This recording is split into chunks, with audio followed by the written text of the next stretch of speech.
Hello everyone, and thanks for checking out our channel, where it's our goal to create a community of informed traders and investors by sharing technical analysis and collaborating together to ace the charts. We look forward to working with you, so let's get started. Looking in on the markets for the trading week that begins on Monday, January the 14th, and you can see that the bears are in full control as we have our last lower high at 280.40. We then dumped all the way down to 233.76. The bulls closed the week strong, which can be a bullish sign for continuation. However, we need to be a little cautious as this bounce has become a little extended with no consolidation on the weekly time frame. Also, we need to take note that there is decreasing volume on this bounce. We mentioned in previous videos that it's very unlikely for the bulls to have a V-shaped recovery bounce all the way back up to resistance levels. So what we're looking for is a lower high set somewhere below 280.40. Once we get our lower high set, it is very likely, in my opinion, that we form an equilibrium pattern on the weekly time frame. If you look back at the beginning of 2018, you can see what I'm talking about. We had a dump, and then we set a lower high, a higher low, lower high, higher low, tightening up until we broke resistance. Keep in mind, if we get a tightening equilibrium pattern, those can break bearish as well, and we could fall to lower lows. It's also very possible that we set a lower high here and fall straight to lower lows. No one can predict which scenario is going to play out with certainty, but we can be prepared for each scenario and develop a game plan, and that's half the battle. Let's zoom in now and look at the daily time frame. Thursday morning, you can see that we broke support down lower than the low of the day on Wednesday, but the bulls quickly bought the dip and closed to a higher high. The 26-period exponential moving average looks to have acted as support here, and then we saw another green day on Friday. However, if you look down at the volume, you can see that the volume of Friday was lower than Thursday, and here you can see our decreasing volume that has occurred throughout this bounce. Now let's take a look at the hourly chart to get our ranges to watch on Monday.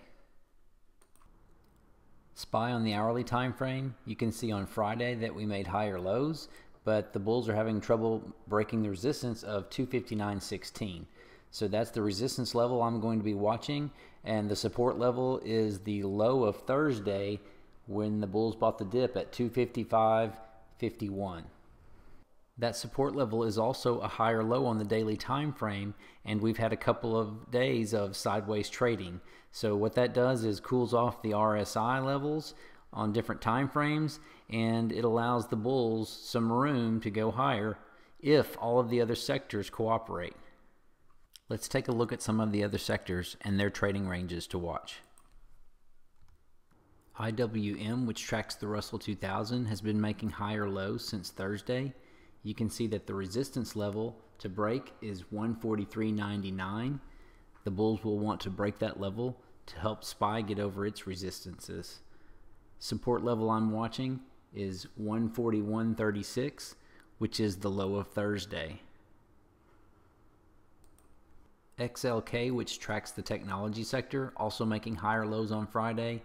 The resistance level that the bulls will want to break is 63.71, and the support level I'm watching is 62.59, which is the low of Thursday and also a higher low on the daily chart. Let's take a look at XLF, or the financial sector. XLF, the bulls had trouble breaking the resistance level of 24.53 this week.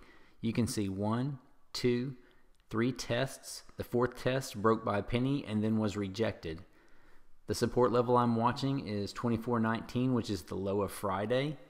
And also keep an eye out for the financial companies that have earnings this week. QQQ, which tracks the NASDAQ 100, is a little more bearish than some of the other sectors. As you can see, it's further away from its resistance up here at the top at 161.52. So the bulls will first need to break the resistance of the high of Friday, which is 160.84, and then we've got another resistance level up here at 161.36. Let's take a look at the VIX. The volatility index on the hourly time frame, as long as it continues to make lower highs and lower lows, that's a good sign for the bulls. If we see a shift to hourly higher lows and higher highs, and some of these sectors start breaking their support levels, that's going to be a clue that the bounce in SPY that we've been watching is coming to an end. Thanks everyone for checking out our channel. If you find these videos helpful, please click the like button and subscribe.